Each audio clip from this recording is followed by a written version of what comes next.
Hey guys, what's going on? Welcome to our little web show that we totally have a name for already, and I'm throwing you on the spot. Christian, what is it? Uh, I love yeah, it. No, I'm kidding. We as the time of recording this, we do not have a name for it. We're going to work on it.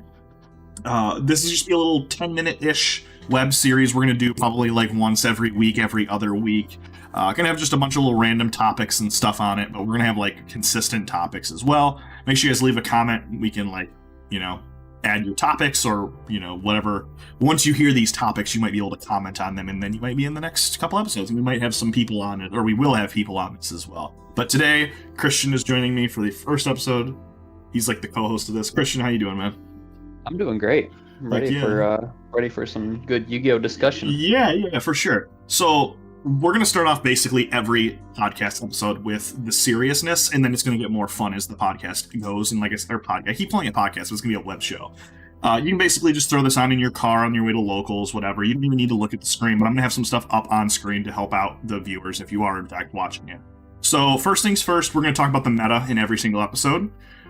Basically what we experience at our locals, at regionals, and stuff along those lines in the previous weeks that we have dealt with. So we're going to start off like I went to locals the last 2 weeks and I fought against Kashtira, a bunch of branded, and I faced one Vanquished Soul. And yeah, that's pretty much like I don't think I faced what's the other one? What's the little EV evolutions from Pokemon? Pearly. I've not faced Pearly yet. Christian, you on the other hand have faced off against quite a bit. I mean, you said you did 4 locals in the last days. Yeah. So I was off work all this week, so I've been to a bunch of different locations, different locals, so it's given me a good breadth of things to play against. Sure. A lot of Runic. Really? Every variant of Runic you can imagine. Yeah. I faced pure one Runic stun, Runic for hire with no sprite, and then a Runic live twin sprite, and they are all equally as good and equally as hard to out-resource. It is, yeah, they're very hard matchups. Yeah, so you were telling me about that like if you get to a higher event, like if you're in an event and you get to the higher tables, just assume that there's going to be a sprite there or a Runic in some way, shape, or form, right? Yep.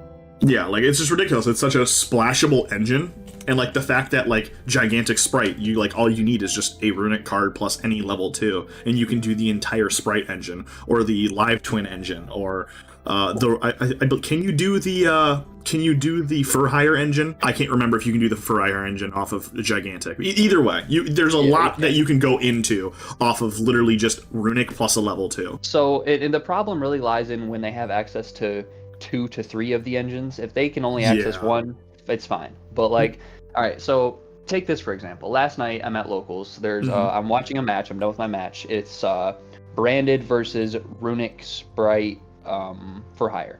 Okay. The Runic sprite for hire normal summons Rex for hire to activates effect to search the for hire spell that specials one from deck. Tribute special level 1 or higher or lower than the one you tribute. Yep. The branded player ashes.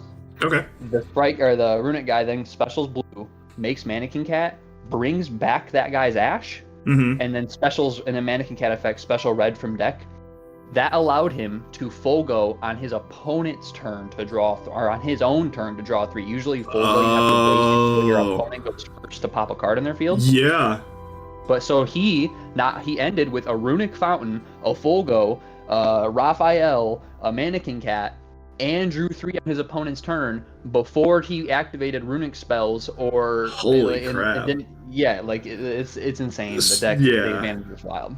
I don't think Vanquished Soul is that. I mean, like, congratulations to like the several people that topped with Vanquished Soul. I say several in air quotes because there's probably quite a few people that have topped with Vanquished Souls, but I don't think maybe it's just the decks that I'm currently playing are easy win matchups against Vanquished Souls. Yeah, I mean, you think about a lot of decks into Tikaboo, right? Yeah, that's what it is. It's the floodgates. The floodgates. It's a mid-range control deck, which has a lot of upside in hand advantage, but it's not ending games quickly.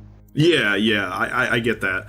And it's one of those decks where it's like you either open Cracked or you open nothing but hand traps and a Fenrir, which, fair enough, that Fenrir sometimes wins on its own. So that was our little meta talk. I mean, we can go into more detail, but we've already recorded almost 6 minutes. of meta. I think these podcast episodes are going to be a little bit longer. Podcast episodes. We should do a drinking game. Every time I accidentally call it a podcast, I need to take a shot. But no, like I feel like these websode series they can like vary, and I don't know how long these other topics are going to be. If we're like 20 minutes in, like I'll cut a few topics. But do you have anything else about the meta? We talked about Vanquished Souls and Kashtira. Branded is kind of like just gimmick puppet locking still. It's either gimmick puppet locking or with the new duality, they're just basically Dragoon turboing. Like, I mean, what else is there? The Pearly hasn't really changed much, I don't think. Like, since Pearly got hit, I think it's basically been the same deck the entire time. Like, you might run a few different hand traps or something. Yep, it's still capable of putting up a Noir under the right circumstances, just not as easy. Dragon Link is the only other thing. I think that's... Dragon Link. Yep. Yeah. For sure. Dragon Link is one of those decks where it's like, it's going to be good in every format unless they hit cards, but like if they hit the ones that are really problematic, like I mean Striker Dragon to 1, you only ever played 1, but like if they hit the the quick launch to like 0 or something along the lines that just any combo starters, I mean, and you've got the Bystials on top of that, like you'd have to hit a lot of cards to kill it, and if you hit the good ones, the deck would just die, like, or they would just find another new way to play it, I guess. Like they played the Dragon Maids at one point and now they're not even, considered in the deck. Right. Yeah, okay. They could just switch to the Bystial Synchro as well. Dispatter, right? Yeah, Dispatter. Yeah. Yep. Yeah. Okay, so the next topic that we have here, this is... I don't want to touch this one but this is what's going to get the views, the clicks. This is... Okay, so for the first episode, I've pulled a few of these off of the Twitter, internet, wherever. These are controversial topics, and we're going to discuss them, but, like, don't get hostile towards us. It is an opinion. Everyone has opinions. So if you have an opinion, be polite and put it in the comment section below. Also, I'm going to have in my LinkTree, in the description of the video, there's going to be a Google form that you can fill out anonymously or non-anonymously that you can post your controversial topics on, and we will potentially read them in the next episode. So that'll be up by the time this video is uploaded. It's gonna be really cool. Like you can just post like what you personally think. You could say something about the meta, about specific cards, and along those lines. So the first topic I have here, and this one is I will shoot myself in my foot here because this is actually kind of a stupid controversial topic. This one was from me. I posted this on Twitter and no one replied because I'm not famous. Also follow my Twitter. Controversial topic that I hope I don't get canceled for: people who use colored card sleeves to match the archetype / deck they're playing is really cool, but it's sad because it gives the deck away. Yeah, I don't know if that's controversial. So here's the thing though. That's kind of why I started with this one, because it's not that controversial. One thing that I really like, and this is stupid, is pink and blue card sleeves for Live Twin. I think that's really cool because like if you're playing pure Live Twin, one being pink and one being blue is super freaking awesome. We had a guy at Locals that did that one time, and like when he sat down, I knew what he was playing before I even saw, which kind of sucks on his end, but at the same time it's like it matches and it's really sweet. Yeah. So like I like there's different, like there's two sides to it, like you can be like, yeah, it's a cool idea, and then at the same time it's not a cool idea. What would you say? I mean, I think that it's aesthetically pleasing, and if you love your deck, then that's what you're going to do. But it does give you, competitively, it does put you at a disadvantage. Like, right. I've been at a regional before and sat down against a guy who had a Stratos mat and Miracle Fusion sleeves, and I said, I wonder what he's playing. And then he played, like, Dino. See, that would be a good smokescreen. But no, he was literally playing heroes with a hero mat and heroes. Yeah. Like, I immediately know what to expect. Right. So that's my controversial topic. But some of these are pretty good. I'm gonna leave, other than like if it's my controversial topic and I brought it up, I'm gonna leave names out of it. Probably a good idea to keep their names out of it, so that way no one gets hate. The next controversial topic here I have is Sky Striker will be tier 1 again now that the most recent ban list has came out. Even without Mystic Mine, it's better than most decks currently. You're wrong. Definitely controversial, yeah. So one of the things that I have noticed, and it's pretty funny, is everyone when the ban list first came out, people were like, holy crap, multi-roll to 3, engage to 2. The deck is going to be freaking amazing. I hate to be the bearer of bad news, I don't think I've seen a single Sky Striker build play more than 2 multi-roll. Yeah, you went from 1 to 2. That's all it did.